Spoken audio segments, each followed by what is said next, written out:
सुनिए, आज की दुनिया युद्ध रोकने की बात भी उसी अंदाज में कर रही है जैसे युद्ध छेड़ा गया था धमकी, दबाव और सौदेबाजी से। Putin, Trump, Zelensky, Dubai air show और गाजा, 5 जगहें, 5 घटनाएं, लेकिन एक ही सच दिखा रही हैं। दुनिया शांति नहीं, शक्ति की लड़ाई में फंस चुकी है और इसकी कीमत इंसान चुका रहा है। आदाब, नमस्कार। मैं अनीस अंसार और आप देख रहे हैं ग्लोबल आवाज, जहां मिलती हैं देश विदेश की बड़ी खबरें कम समय में ज्यादा जानकारी। तो चलिए शुरू करते हैं। चैनल पर नए हो तो प्लीज सब्सक्राइब कर दो और हाँ, बेल आइकन जरूर दबा देना, नई वीडियो सबसे पहले मिलेगी। रूस यूक्रेन संकट पर फिर से बड़ा बयान दिया है और इस बार निशाना सीधे डोनाल्ड ट्रंप के 28 पॉइंट प्लान पर है। यानी अगर यह प्लान लागू हुआ तो यूक्रेन का युद्ध सिर्फ बंद नहीं, पूरे अंतरराष्ट्रीय समीकरण को पलट सकता है। अब चलते हैं खबर की गहराई में। रूस के राष्ट्रपति व्लादिमीर पुतिन ने ट्रंप के 28 पॉइंट प्लान को आधुनिकीकरण बताया है और कहा है कि यह प्रस्ताव अलास्का समझौते के बाद सबसे बड़ा अमेरिकी बदलाव माना जा सकता है। पुतिन के मुताबिक अमेरिकी दस्तावेज शांति समाधान की बुनियाद बन सकता है। यानी अगर इसे गंभीरता से लागू किया जाए तो यूक्रेन युद्ध को खत्म करने का फ्रेमवर्क तैयार हो सकता है। अमेरिका रूस के साथ युद्धविराम या शांति योजना पर सीधे बातचीत नहीं कर रहा, क्योंकि कीव यूक्रेन सरकार इसका विरोध कर रहा है। अमेरिका तभी इस प्रस्ताव को आगे बढ़ाएगा जब यूक्रेन तैयार होगा और फिलहाल यूक्रेन मानने को तैयार नहीं। रूस ने कहा कि वह शांति वार्ता के लिए तैयार है, लेकिन उत्तरी पूर्वी क्षेत्र नॉर्थ ईस्ट एशियन रीजन में अभी जो सैन्य बढ़त मिल रही है वह रूस के लक्ष्यों को आगे बढ़ा रही है। यानी रूस बातचीत के लिए खुला है, लेकिन युद्ध बंद करने की जल्दी में भी नहीं है।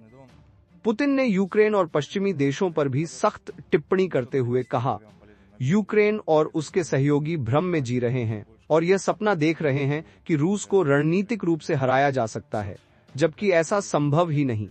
उन्होंने सैन्य हालात का हवाला देते हुए दावा किया कि 4 नवंबर तक कुपियांस्क लगभग पूरी तरह रूस के नियंत्रण में था और शहर का भाग्य पहले ही तय हो चुका है। दूसरे शब्दों में रूस यह संदेश दे रहा है कि जंग चाहे चले या शांति वार्ता हो जाए, मिलिट्री बढ़त रूस के हाथ में है। आज जिस खबर ने हम सबका दिल झकझोर कर रख दिया है उसे सुनिए। दुबई से ब्रेकिंग और अनयूजुअल अपडेट। 2025 के दुबई एयर शो में भारतीय तेजस फाइटर जेट T-90 का भीषण क्रैश सामने आया है।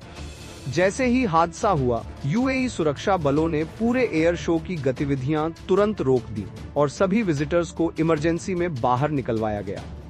रेस्क्यू और फायर फाइटिंग टीमें मौके पर तैनात कर दी गई हैं।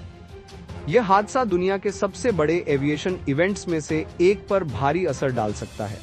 यह हादसा दुबई के अल मखटूम इंटरनेशनल एयरपोर्ट पर दोपहर करीब 2 बजे हुआ। वीडियो में साफ दिख रहा है, तेजस ने उड़ान भरी, कुछ ही सेकंड बाद अचानक नीचे गिरा, जमीन से टकराया और तेज आग की लपटें उठी और उसी आग के बीच देश का एक वीर बेटा हमसे हमेशा के लिए चला गया। लेकिन असली झटका तो यहाँ है। यूक्रेन के राष्ट्रपति वोलोदिमीर ज़ेलेंस्की ने कहा है कि अमेरिका की रखी शर्तों के कारण रूस के साथ चल रहे युद्ध को खत्म करना बहुत मुश्किल हो गया है। ज़ेलेंस्की का कहना है कि अगर वे अमेरिका की शर्त मानते हैं तो यूक्रेन की इज्जत और गरिमा पर समझौता करना पड़ेगा, और अगर वे शर्त नहीं मानते तो अमेरिका का समर्थन खोना पड़ सकता है। शुक्रवार को राष्ट्र के नाम संबोधन में ज़ेलेंस्की ने कहा, यूक्रेन को अब बहुत कठिन फैसला करना पड़ेगा। या तो हमें अपनी गरिमा छोड़नी होगी या अपने सबसे अहम साझेदार अमेरिका को। उन्होंने इसे यूक्रेन के इतिहास की सबसे कठिन घड़ियों में से एक बताया। ये बयान तब आया है जब अमेरिका की शांति योजना मीडिया में लीक हुई। इस योजना में 28 शर्तें शामिल हैं और ज्यादातर वही हैं जिनसे यूक्रेन पहले ही इनकार कर चुका है। इन शर्तों में शामिल हैं रूस के कब्जे वाले दोनेत्स्क क्षेत्र से यूक्रेनी सेना को पीछे हटाना, सेना की संख्या घटाना और भविष्य में कभी भी नेटो नाटो में शामिल न होने की गारंटी देना। सरल शब्दों में अमेरिका कह रहा है कि युद्ध खत्म करने के लिए ये शर्तें मानो, लेकिन यूक्रेन कह रहा है कि इन्हें मानने का मतलब हार स्वीकार करना होगा। और अब चलिए